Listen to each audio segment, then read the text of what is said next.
Is Congaree National Park worth the visit? Keep watching to find out.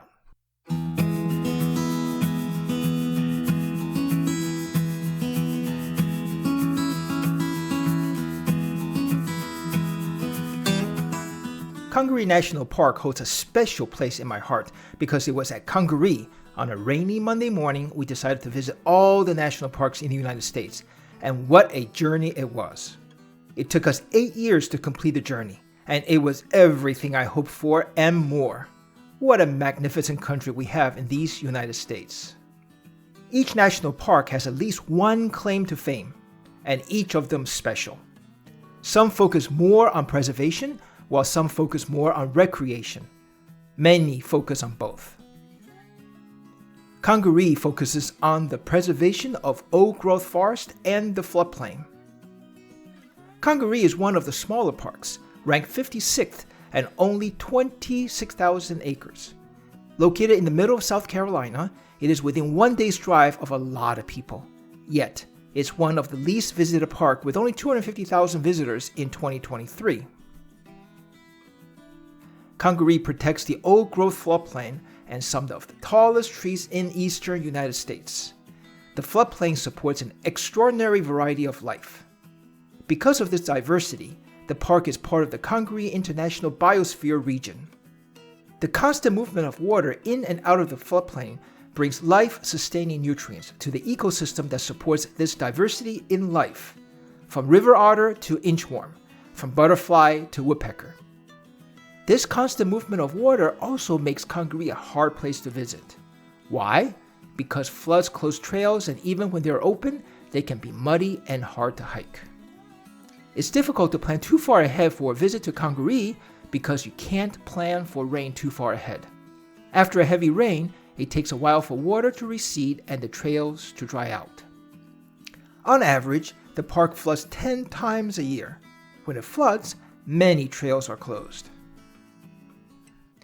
Alternatively, you can paddle a canoe or a kayak down the 15 miles of Calm Cedar Creek that runs through the park, or for 50 miles on Congaree River from Columbia on the southern boundary of the park. The river level can change as much as 10 feet, flooding the sandbars and the campsites along the river. If you want a canoe or kayak, you have to bring your own gear or rent them from one of the outfitters nearby. The main trail in the park is a 2.4-mile Broadwalk Loop Trail. It is elevated above the floodplain with interpretive signs at 20 stops. Even though it's elevated, it is often flooded. We visited twice and only took the Broadwalk Loop Trail each time. The first thing I noticed when I got to the visitor center was the mosquito meter that ranged from all clear to war zone. During our first visit on a rainy Monday, the meter showed mild, but the ranger warned us that if the rain stopped, watch out. We walked the entire Broadwalk Loop and stopped at every interpretive sign, but we could not enjoy the tranquility, the sound of chirping birds, or the pecking of the woodpecker. Nor could we admire the 150-foot-tall loblolly pines. Why? Because deer flies were constantly buzzing our heads and ears. During that first visit, the other trails that went deeper into the park were too muddy to hike. I can only imagine what it's like on a hot, humid summer day. Long sleeves and head net would be necessary.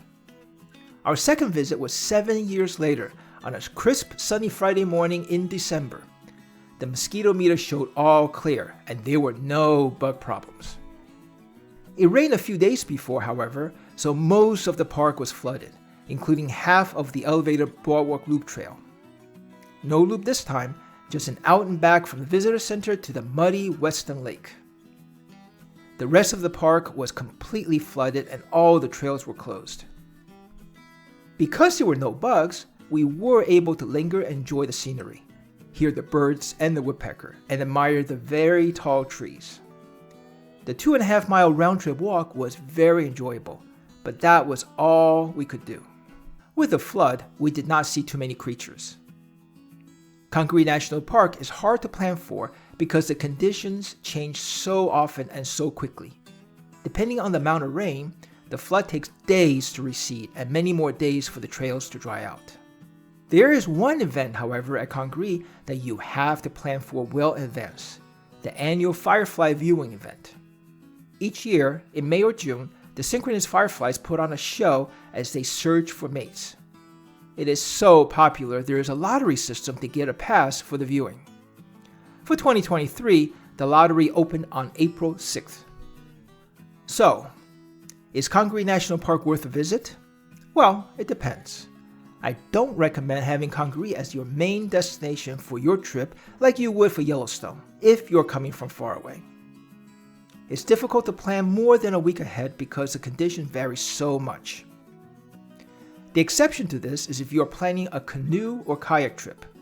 While river conditions also change, the rivers don't close with most floods. If you can visit on short notice, it's well worth a visit when it's not flooded and the trails had a chance to dry out. The oak-growth forest with very tall pines, plants of all sizes, and large diversity of animal life is the claim to fame of Congaree.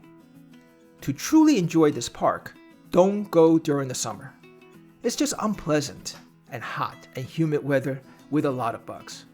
Late fall to early spring is a great time to visit when it's dry. We are on our way to visit all the national parks in the United States. Follow along by hitting the subscribe button below. Hit the notification bell so you know when a new video is released. Give it a thumbs up if you like this video, and please share it with everybody that you know.